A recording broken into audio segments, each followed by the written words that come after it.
Howdy folks, Woody here.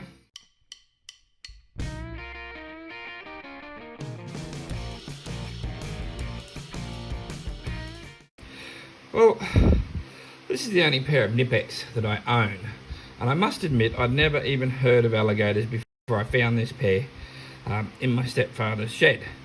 So they're very, very simple. I did a bit of research on them, and apparently alligator comes from the term that basically these things could live in a swamp. There's no fancy buttons to push.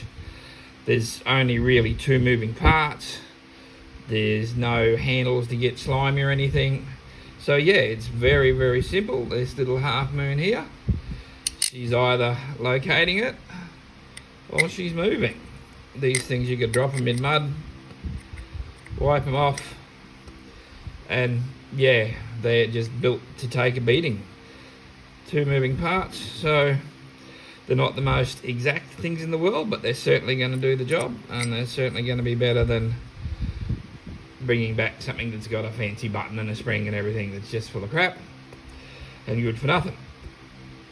Now, whilst they're a wonderful thing, I'm not really a fan of bare handles, so I had a bit of a look online. I can't buy replacement grips for them. I had a look at some plasti dip, some heat shrink. None of the heat shrink I have is any good. I don't have plasti dip. So I've kind of decided that I'm going to try and stretch some fuel line over them. So let's see how we go at that. Okay, so I can only get it on so far by hand. So what I've done is I've taken my air gun. Yes, I know I've only got a long one. And I've clamped the fuel line to it. And I'm just going to feed a little bit of air through it. And it's helping me push it down there, as you can see. So it does get thicker down here. I really only need to get it down to about where the clamp is there, but I think it's going to be a struggle. So, and I also haven't actually turned my compressor on. I'm just using the full tank of air there. So hopefully we can get this done.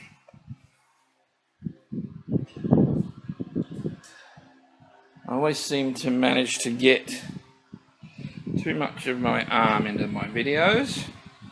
So I'll just move that over there.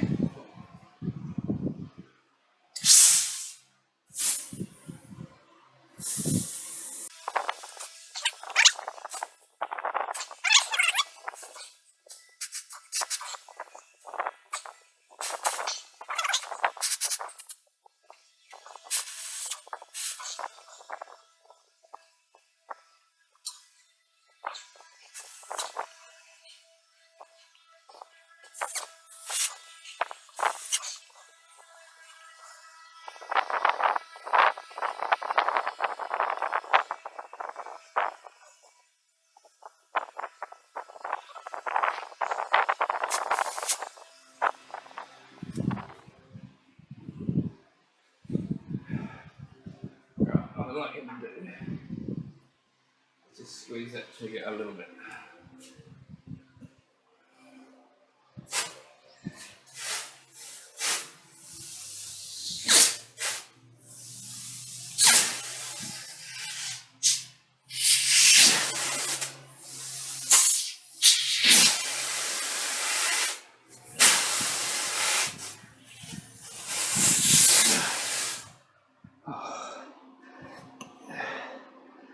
Is that enough?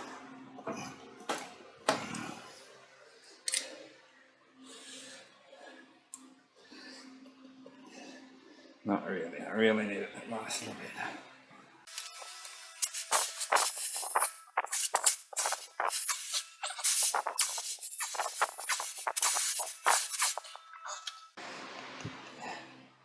I think it's going to do it.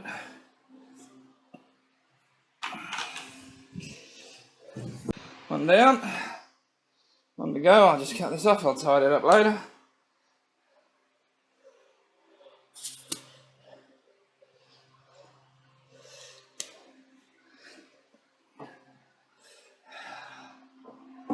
No, I need that a bit tidier than that.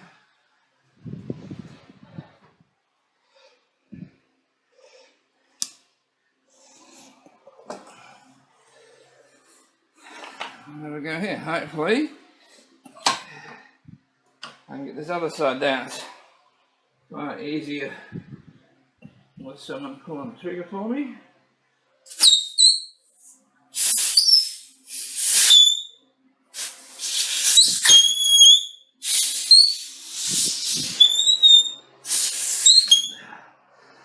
Unfortunately,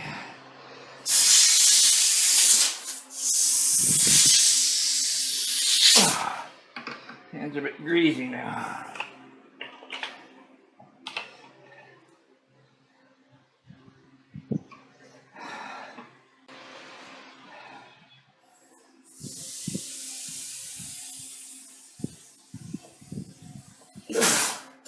Oh, should have done that all the time. Look.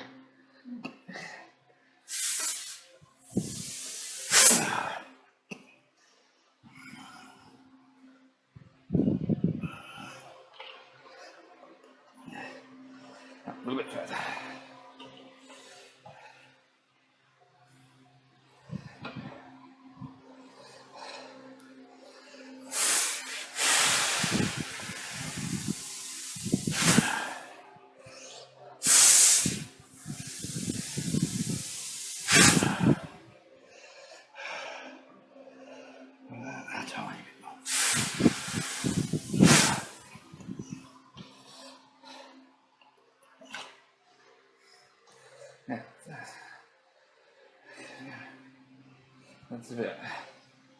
That's about level with that, isn't it? I think it needs to go just a fraction more.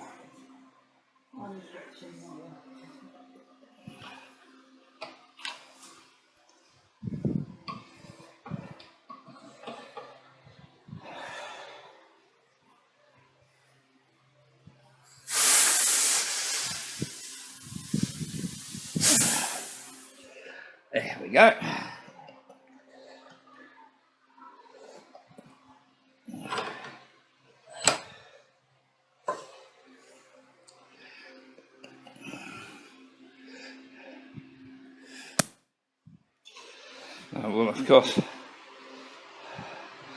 I'll of course tidy that all up and we'll see how it looks. So there we go. I'm pretty darn happy with that. For a while there it seemed like it wasn't going to work, but I should have got my wife down to come and help me earlier. Once I had her helping me, it was very, very simple. That, like I say, is just fuel line. It's the stuff I bought. If you've watched the CT200 ag bike videos, that's the fuel line I used on that. It was $6 for the meter I bought, and I used about 100 mil on the ag bike, and yeah, maybe another 300 mil there, so I've still got plenty of that fuel line back. Now, this is an older mechanism, and you sort of, it is a bit sticky. These haven't been oiled or greased for a while, so maybe that's all the problem is, but it's, like I said, it's only got two parts. It's going to be very simple. So we got that one, and then if you look at, this is, I believe this is where even the name channel lock came from. These have a heap of channels in there. They lock together. These aren't channel locks, these are fullers. But they're reliable, they're very strong. The same sort of thing with these, there's no gizmos, no gimmicks. We have the NWS here, which has got the button. That one's not too bad. It's fairly fine. I think I've never had a problem with any of these. Even the Bahco here's got the lever on the back. Lots of nice fine teeth there. Now, the one I do have trouble with is my Fujiya pliers wrench, and I don't know if it's just that you have to be more exact. On these you're tightening to the size of a bolt, but I just find that it's difficult to adjust them properly. They work really well, and I do find myself grabbing them. It's just that if it was for a lot of different sizes, I think you'd be better off just with an adjustable, just with a shifter, just rolling your thumb up and down. They're good, but yeah, that's the issue I have with those.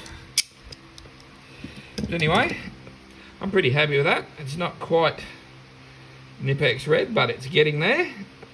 And they protect my hands, which is what I wanted, so yeah, very happy with that.